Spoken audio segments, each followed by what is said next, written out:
შინაგან საქმეთა სამინისტროს ყოფილ მაღალჩინოსანს მეორედ კითხავენ. 1 საათია თენგიზ გუნავა გამოძიების შეკითხვებს ისევ პასუხობს. გენერალური ინსპექციის ექს-ხელმძღვანელი მოწმის სტატუსით არის დაბარებული. გუნავა პროკურატურაში ადვოკატთან ერთად არის მისული. შესვლის წინ ბაჩუ ახალაიასთან დაახლოებულმა ყოფილმა მაღალჩინოსანმა თქვა მხოლოდ ის, რომ მორიგი გამოძახება სამეგრელოში მუშაობის პერიოდს უკავშირდება. ნარკოტიკებისა და იარაღის ტარების გამო დაკავებული თენგიზ გუნავა ამ დროისთვის გირაოთია გათავისუფლებული. იმედა დარსალიას ჩავთავთ ახლა პროკურატორიდან პირდაპირ ეთერში ის ახლა გაგვაცნობს იმ კომენტარს, რომელიც გუნავამ დაკითხვაზე შესვლამდე ჟურნალისტებისთვის გააკეთა. იმედა გისმენთ.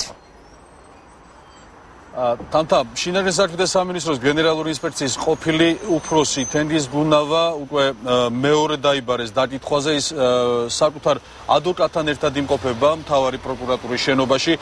მათ ზუსტად არ იციან რა საქმეზე დაკითხავენ სამართალდამცველები, თუმცა ერთ-ერთი ვერსიით ეს შესაძლოა ეხებოდეს გუნავას სამეგრელოს რეგიონში მუშაობის პერიოდს.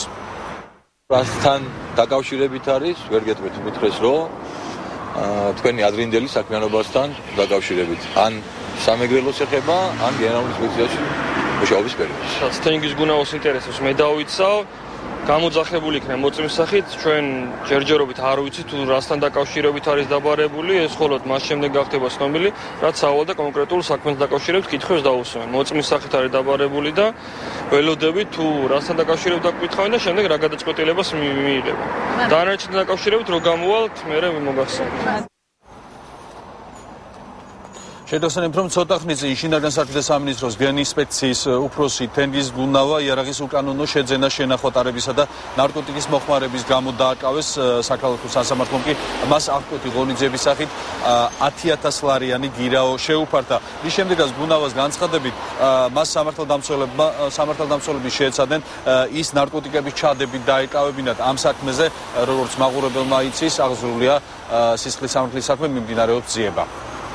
ეს იყო პირდაპირ ჩართვა პროკურატურიდან, სადაც ამ წუთებში თენგიზ გუნავას უკვე მეორედ კითხავენ. იმედა დარსალიას საუბრობდა პირდაპირ ეთერში.